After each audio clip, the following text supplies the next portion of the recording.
Shams Charania gives a huge update on a Kevin Durant Miami Heat trade.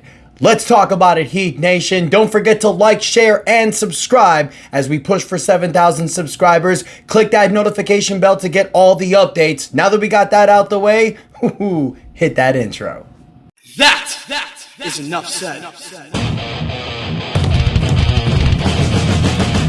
What up, Heat Nation? Your boy Ernest here, back with another Miami Heat Talk video. Video number 2 of the day, you guys, because you know I'm trying to give you all the best updates. Now let's just go on another Miami Heat Talk adventure. Posted another video earlier today, talked about Brook Lopez and the Kevin Durant situation. So if you haven't checked it out, check that one out. Gave some good insights on possibly bringing Brook Lopez on the team. But we're back on Kevin Durant, and the reason why is because Shams Charania was on the Pat McAfee show. He gave a really eye-opening update on this trade situation. And you know when there's something going on, I'm going to let y'all know. So, Shams Charania reported that the Miami Heat and the Phoenix Suns are very close to pulling off this Kevin Durant trade. Now, as we know, you guys, the Miami Heat, Houston Rockets, and the San Antonio Spurs are on Kevin Durant's wish list for a trade. But the 3 main teams that Phoenix has been talking to have been the Miami Heat, the Houston Rockets, and the Minnesota Timberwolves. The problem with the Timberwolves, as we know, Kevin Durant doesn't want to sign an extension there. So I think it's really coming down to Houston and Miami. Now, the reason why San Antonio's not coming up in mention is because they're not really aggressive. They've had talks with Phoenix, but they're not aggressive. Makes sense. They got Victor Wembanyama, they got Stephon Castle, they got De'Aaron Fox, they got the number 2 pick, the number 14 pick. They're not trying to give up assets to go after Kevin Durant, especially when Giannis may become available. Now, this is what was reported by Shams Charania on the Pat McAfee show. According to Charania, he says the Miami Heat are on the brink of finalizing a deal with the San Antonio Spurs, with the Heat, Rockets, and Timberwolves submitting their final offers. Final offers have been submitted. Now, this apparently he also reported that the Suns are holding firm on their price threshold, are engaged in high-stakes game of chicken with these suitors, as Charania was told by one team. He also did mention that the insight suggests that the Heat are particularly close, potentially just 1 or 2 pieces away from meeting Phoenix Suns' demands. Now, this is Damian Lillard all over again, and it's so effing annoying. This game of chicken, Miami and Portland did it for 2.5 months a couple of years ago.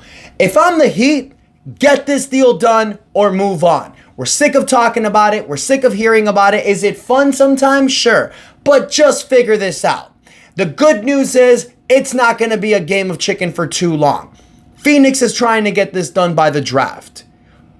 I think the trade gets done before, but if this goes out longer, oh my God, am I going to be so frustrated. But for Shams to say that the Heat are only 1 or 2 pieces away, it's telling me that I think it's either Kel'el Ware or multiple first-round draft picks. I mean, at this point, you know where Kevin Durant wants to sign an extension with these whole new collective bargaining agreements with the first and second apron. It's going to be difficult for Phoenix to make a trade. I understand why they're standing firm on what they want. They gave up the farm for this guy, and they want the same in return. But they're not going to get that. Now, it was reported that Toronto was willing to give a few players and their 9th pick. It was Jakob Poeltl, it was Emmanuel Quickley, and R.J. Barrett. I don't think it was all 3. I think it was 2 of the 3 with the 9th pick, which is a very fair deal. But Kevin Durant doesn't want to play there. If Kevin Durant doesn't want to play in Minnesota, there's no way he's going to want to play for Toronto. And I don't think they're going to make that trade. I understand why Toronto traded for Kawhi Leonard a few years ago. They were 1 piece away from winning a championship. That's not the same situation. Minnesota, I heard that Anthony Edwards isn't even involved in the talks. I don't think Minnesota's going to want to go all in for Kevin Durant, especially if they have to give up multiple players for a guy who's just going to leave them. This really comes down to Miami and Houston. Houston, in my opinion, has the leverage because they have Phoenix's draft picks and they can offer more draft picks.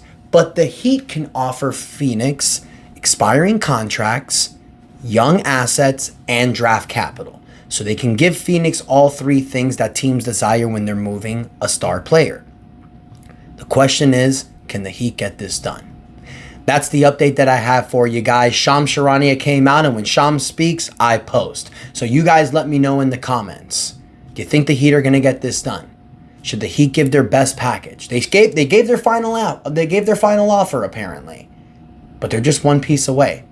Maybe Kel'el Ware is that piece. I mentioned it in the previous video. If it's Kel'el Ware and multiple first-round draft picks, no. You can either have Kel'el Ware with no draft picks, or you can take Jaime Jaquez, maybe, and Nikola Jovic with a draft pick. I mean, that's kind of like a final push. Wiggins, Duncan, Jovic, Jaquez, and a first-round draft pick. That's a lot. But if it gets the deal done, and if you're able to keep Kel'el Ware and bring Kevin Durant, got to do what you got to do. Let me know what you guys think in the comments, guys. Please don't forget to like, share, and subscribe as we push for 7,000 subscribers. And remember, you get one of these videos to 100 likes, I'll do a shout out in the next episode. Thank you guys, and until next time, your boy Ernest out, and that is enough said.